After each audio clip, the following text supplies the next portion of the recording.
नमस्कार, बहुत स्वागत है आप सभी का। आपके साथ मैं पल्लवी रविंद्र सिंह।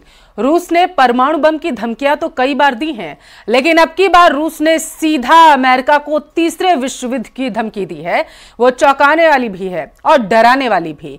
यूक्रेन युद्ध में रूस खार्किव को रौंद रहा है। जेलेंस्की 3 देशों की यात्रा पर हैं ताकि यूक्रेन को मदद मिल सके, और इन सब के बीच पोलैंड ने ऐसी चिंगारी भड़का दी जिसकी पुतिन बहुत ही खतरनाक सजा दे सकते हैं।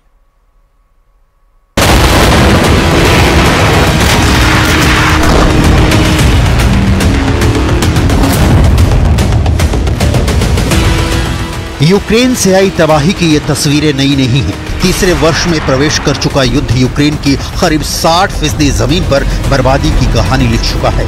रूस की तोपों का मुंह इन वर्षों में कभी बंद नहीं हुआ।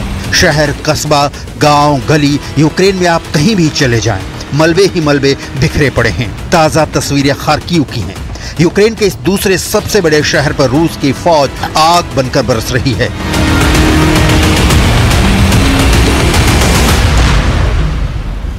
खार्किव वही रीजन है जिस पर रूस ने 2022 में कब्जा कर लिया था। यूक्रेन की फौज ने जबरदस्त फाइट बैक किया, और रूस जब दोबारा खार्किव के खिलाफ अभियान चला रहा है तो यूक्रेन की फौज एक बार फिर मुंहतोड़ जवाब दे रही है।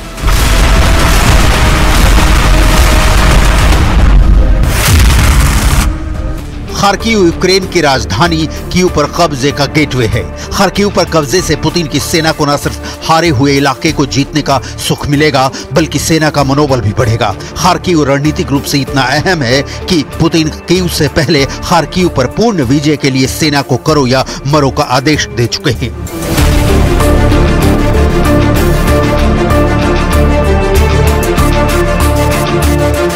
खार्किव के अलावा रूस की सेना इस वक्त माइकोलाइव में भीषण युद्ध लड़ रही है, लेकिन युद्ध की इन भयानक तस्वीरों से भी ऊपर वो खबर आपको दिखाती हैं जिसकी सच्चाई रूस और यूक्रेन को ही जलाने वाली नहीं है, बल्कि इसका असर पूरी दुनिया पर होगा।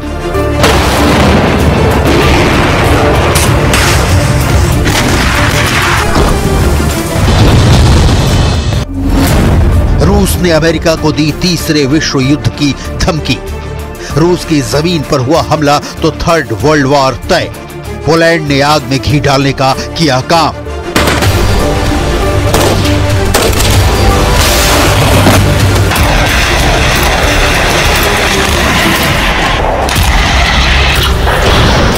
पोलैंड वही देश है जो यूक्रेन को पश्चिमी देशों से हथियार सप्लाई का सबसे सुगम रास्ता मुहैया कराता है। यही कारण है कि पोलैंड पुतिन की आंखों का कांटा रहा है, लेकिन नाटो का सदस्य होने के कारण पुतिन अब तक पोलैंड पर डायरेक्ट अटैक करने से बचते रहे हैं। बावजूद इसके कि पुतिन ने बेलारूस की सीमा पर अपने परमाणु हथियार भी तैनात किए। पोलैंड को बारंबार धमकी भी दी, लेकिन पोलैंड ने यूक्रेन को हथियारों की सप्लाई वाला रास्ता बंद करने से इनकार कर दिया। यह पोलैंड पुतिन के लिए युद्ध में नासूर बन चुका है, लेकिन यहाँ पोलैंड के एंगल से युद्ध की विभीषिका की दास्तान नहीं, बल्कि रूस की इस धमकी की डिटेल देखिए कि कैसे रूस यूक्रेन युद्ध तीसरे वर्ल्ड वॉर में तब्दील हो सकता है। रूस के पूर्व राष्ट्रपति दिमित्री मेदवेदेव ने चेतावनी दी है, यूक्रेन में रूसी ठिकानों पर कोई भी अमेरिकी हमला तीसरे विश्व युद्ध को जन्म देगा। अमेरिकियों द्वारा हमारे ठिकाने पर निशाना साधने का मतलब विश्व युद्ध शुरू करना है। और एक विदेश मंत्री, यहाँ तक कि पोलैंड जैसे देश के विदेश मंत्री को भी ये बात समझनी चाहिए।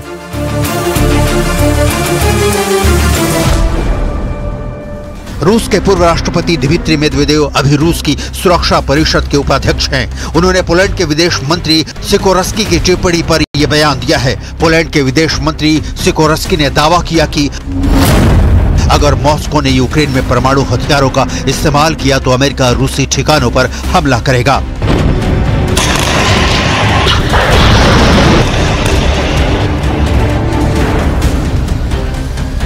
अमेरिका के नेतृत्व में नाटो ही वो ताकत है जिसकी वजह से अपने से कई गुना शक्तिशाली रूस से यूक्रेन लोहा ले रहा है। पुतिन के सलाहकार और रूस के पूर्व राष्ट्रपति दिमित्री मेदवेदेव इसके पहले कई बार परमाणु युद्ध की धमकी दे चुके हैं। हालांकि उन धमकियों का कोई असर यूक्रेन पर नहीं हुआ। उल्टे नाटो ने जेलेंस्की को हथियारों की सप्लाई और बढ़ा दी। अब रूस ने अमेरिका को ताजा धमकी दी है, तो इसका कारण है आपकी स्क्रीन पर दिख रही ये तस्वीरें। यूक्रेन के राष्ट्रपति वोलोदोमिर व्लादिमीर ज़ेलेंस्की बेल्जियम पहुंचे हैं।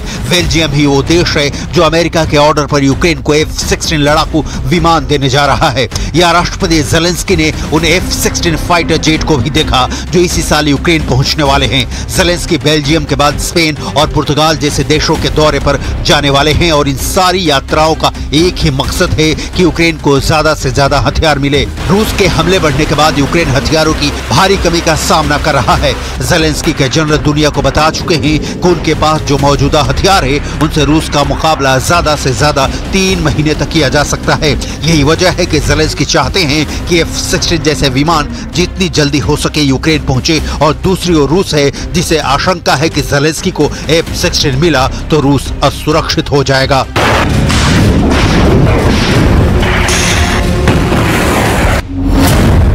F-16 दुनिया का सबसे उन्नत किस्म का फाइटर जेट है। अमेरिकी निर्माता लॉकहीड मार्टिन द्वारा निर्मित F-16 चौथी पीढ़ी का लड़ाकू विमान है। दुनिया भर में 25 से ज्यादा देशों के पास F-16 विमान है। ये 2145 किलोमीटर प्रति घंटे की रफ्तार से उड़ सकता है। इसमें हवा से हवा और हवा से जमीन में मार करने वाली मिसाइलों को तैनात किया जा सकता है। F-16 में लगने वाली मिसाइलों की रेंज 100 किलोमीटर है।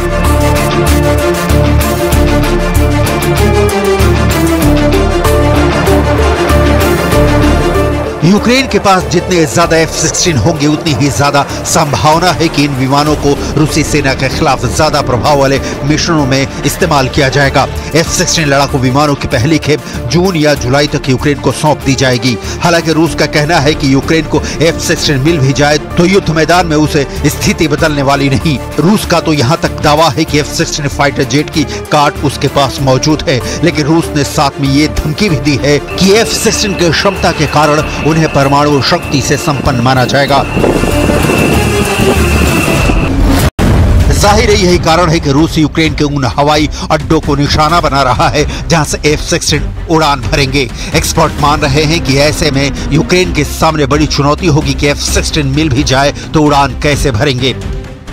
इस बीच रूस अमेरिका को तीसरे विश्व युद्ध के लिए चेता रहा है, लेकिन अमेरिका पर इन धमकियों का शायद कोई असर नहीं होने वाला। अमेरिका के स्टैंड युद्ध की शुरुआत से ही क्लियर रहा है कि उसे यूक्रेन को पुतिन से बचाना है और इसका कारण भी साफ है कि उसे नेटो का स्टेशन रूस के पड़ोस में स्थापित करना है। रूस इस बात को भलीभांति समझता है, लेकिन पुतिन किसी भी तरह का परमाणु हमला करने से अब तक बचते रहे हैं। इसका कारण घरेलू भी है और अंतर्राष्ट्रीय भी, क्योंकि परमाणु युद्ध हुआ तो सिर्फ यूक्रेन नहीं जलेगा। इधर यूक्रेन पूरा जोर लगाकर रूस को रोकने की कोशिश कर रहा है। यूक्रेन की पीकी ब्लाइंडर्स ने रूस की सेना को नाको चने चबाने पर मजबूर कर दिया है। पीकी ब्लाइंडर्स के बारे में आपको भी जरूर जानना चाहिए।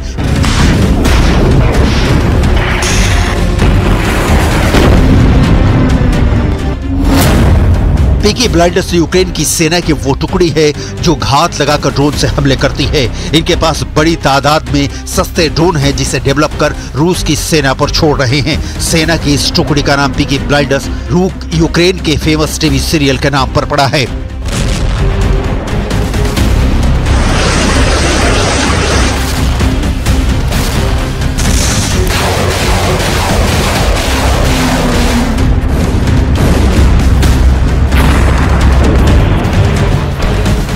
पीकी ब्लाइंडर्स के जवानों के हेड पर ही लिखा होता है ढूंढो और मार डालो। इरादा पक्का है, लेकिन सामने पुतिन की फौज है जिसके सामने जंग में आगे बढ़ने के अलावा कोई दूसरा विकल्प नहीं है। ऐसे में युद्ध की दिशा और दशा क्या होगी समझना कोई रॉकेट साइंस नहीं है।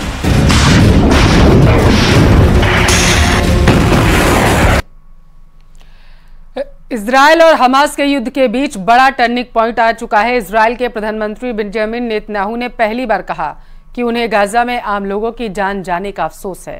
ईरान और सऊदी अरब की धमकी के बाद नेतन्याहू ने युद्ध को लेकर कौन सा फैसला किया है, रिपोर्ट में देखिए।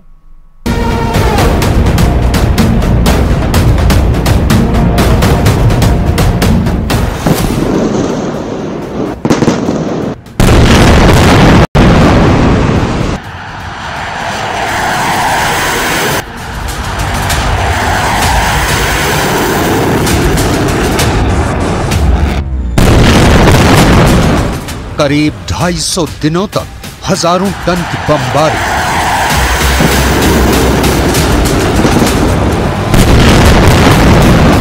जलता हुआ गाजा। तार-तार हो चुकी इमारतों के साथ खंडर में तब्दील हो चुका गाजा।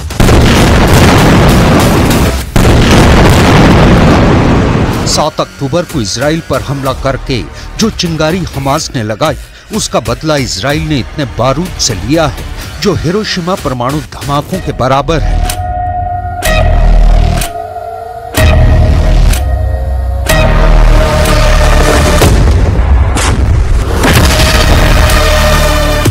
गाजा में कुछ नहीं बचा है।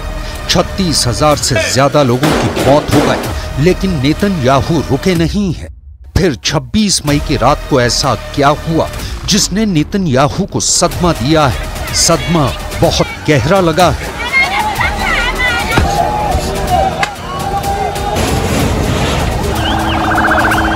רואות המאמץ העליון שלנו שלא לפגוע בבלתי מעורבים। इजराइल के वॉर रूम में नेतन्याहू लगातार हमलों का वीडियो देखते रहे हैं। उत्तरी गाजा से लेकर जबालिया और खान यूनिस से लेकर बेत हनून, नेतन्याहू ने गाजा के कोने कोने में बमबारी से तबाही मचाई है। हमास को खत्म करने के लिए इजराइल के बम बिना किसी भेदभाव के बरसे हैं और गाजा पर हुए हर हमले का अपडेट नेतन्याहू को लगातार मिलता रहा है।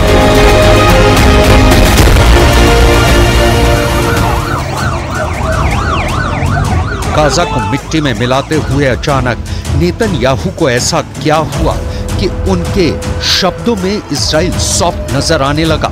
नेतन्याहू ने 24 घंटे के כמיליון תושבים בלתי מעורבים, ולמרות המאמץ העליון שלנו שלא לפגוע בבלתי מעורבים, קרתה לצערנו אמש תקלה טרגית.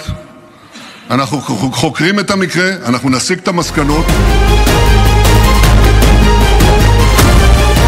रफ़ाह कैंप पर हुई बमबारी को लेकर नेतन्याहू की ये बात बहुत गंभीर मानी जा रही है, क्योंकि उन्होंने ये स्टेटमेंट इजराइल की संसद में दी है।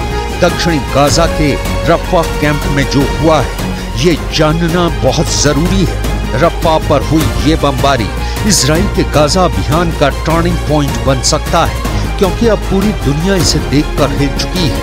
वो इजराइल से सवाल पूछ रही है, रफ़ाह में क्या हुआ? ये नेतन्याहू ने भी देखा है।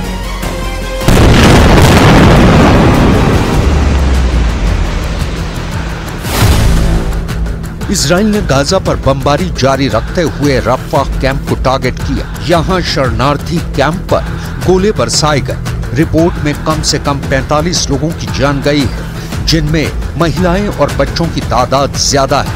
ये एक शरणार्थी कैंप था और गाजा के लोगों के लिए ये सेफ जोन बताया गया था।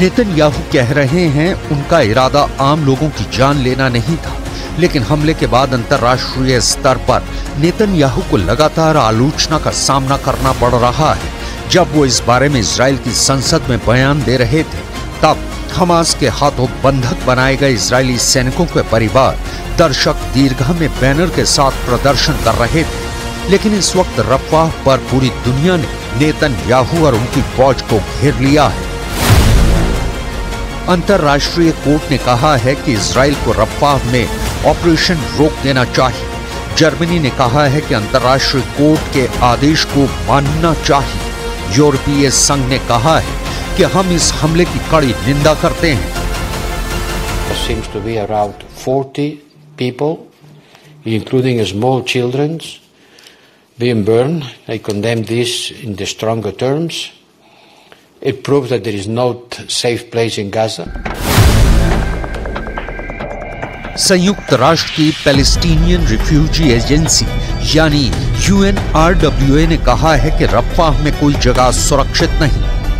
फ्रांस के राष्ट्रपति इमैनुअल मैक्रोन ने कहा है रफ़ाह में हुई तबाही देखकर वो बहुत गुस्सा है। कनाडा ने कहा है कि वो इजराइल की मिलिट्री अभियान का समर्थन नहीं करता। इजराइल के दोस्त अमेरिका ने कहा है कि रफाह पर विनाशकारी हमला हुआ है, लेकिन इजराइल के पास अपनी रक्षा का अधिकार है। नॉर्वे ने कहा है कि इजराइल रफाह में मिलिट्री ऑपरेशन फौरन रोके। सऊदी अरब ने कहा है कि इजराइल को फिलिस्तीन का अस्तित्व मानना पड़ेगा। फिलिस्तीन के अस्तित्व के बिना इजराइल नहीं रह सकता। इस्लामिक देशों के संगठन OIC यानी ऑर्गेनाइजेशन ऑफ इस्लामिक कोऑपरेशन इसे जघन्य जनसंहार वाली कार्रवाई बताया है। कुल मिलाकर रफाह कैंप पर हुई बमबारी और निर्दोष 45 लोगों की मौत ने पूरी दुनिया को हिला दिया है। इसलिए ये रिएक्शन आने के बाद एक बार फिर वही सवाल, क्या आप नेतन्याहू इस गलती के लिए दुनिया से माफी मांगेंगे? क्या आप नेतन्याहू हमास से बोलेंगे I am sorry? מטבע הדברים, במלחמה בהיקף ובעצימות שכאלה, קורים גם אירועים קשים. חלק מהאירועים, כמו האירוע אמש ברפיח, קשים מאוד. פרטי האירוע אתמול עדיין מצויים בבדיקה, ואנו מחויבים למצותה עד תום. צה"ל מצר על כל פגיעה בבלתי מעורבים במהלך המלחמה. रफाह में लाशों के टुकड़े अब भी बीने जा रहे हैं, लेकिन नेतन्याहू ने कहा है कि वो अपना मिलिट्री अभियान जारी रखेंगे। इन तस्वीरों को देखकर इजराइल फिर से अपने आलोचकों के टारगेट पर है।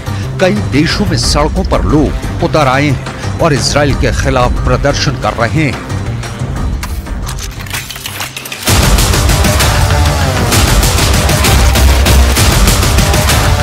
हाल ही में हमास पर आई एक रिपोर्ट ने इजराइल को भी डराया हुआ है और इसे लेकर इजराइल का युद्ध भी सवालों के घेरे में है। हमास की ताकत कितनी बची है, इसी मुद्दे पर आई रिपोर्ट ने नेतन्याहू को परेशान कर दिया है।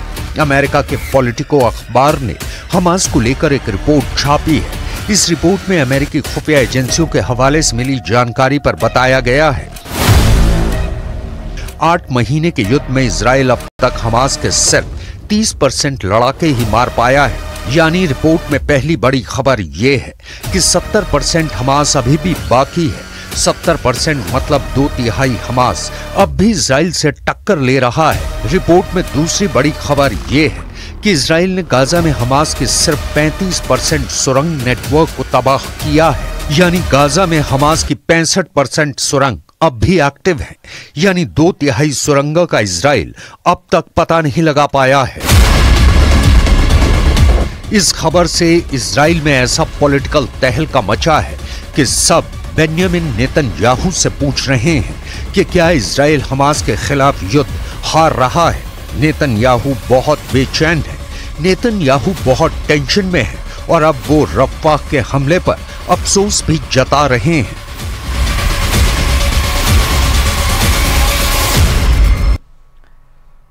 और अब देखिए पीएम मोदी के नए कश्मीर का सिंघम अवतार। कश्मीर में एक बार फिर से शूटिंग जो है वो शुरू हो चुकी है, लेकिन ये रियल नहीं, रील वाली शूटिंग है। पीएम मोदी ने साल 2019 में गारंटी दी थी कि कश्मीर में एक बार फिर से फिल्मों की शूटिंग शुरू हो जाएगी, जैसे 1990 से पहले कभी हुआ करता था, और वो गारंटी भी पूरी कर दी गई।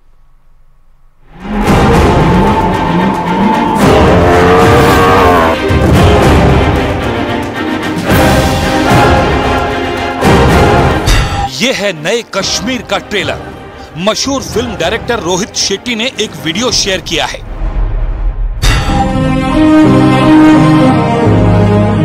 इसमें उन्होंने नए भारत के नए कश्मीर को लेकर अपना अनुभव लोगों के साथ शेयर किया है। इसके साथ ही रोहित ने वीडियो के जरिए ये भी दिखाने की कोशिश की है कि जम्मू कश्मीर से आर्टिकल 370 हटाए जाने के बाद से क्या क्या बदलाव आए हैं।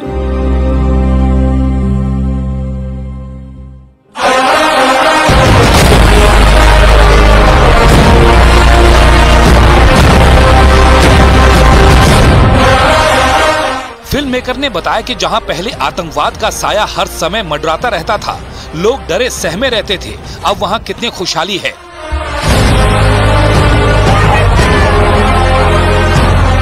धारा 370 के बाद कश्मीर में सिंघम की वापसी हुई है, वो भी शानदार अंदाज में।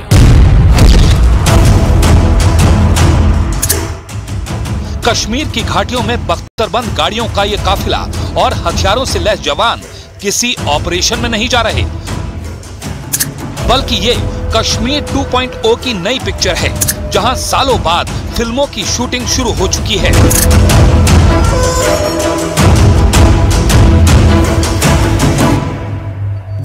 Thank you so much, Kashmir Film Authority, for a lovely shoot and for so much of cooperation.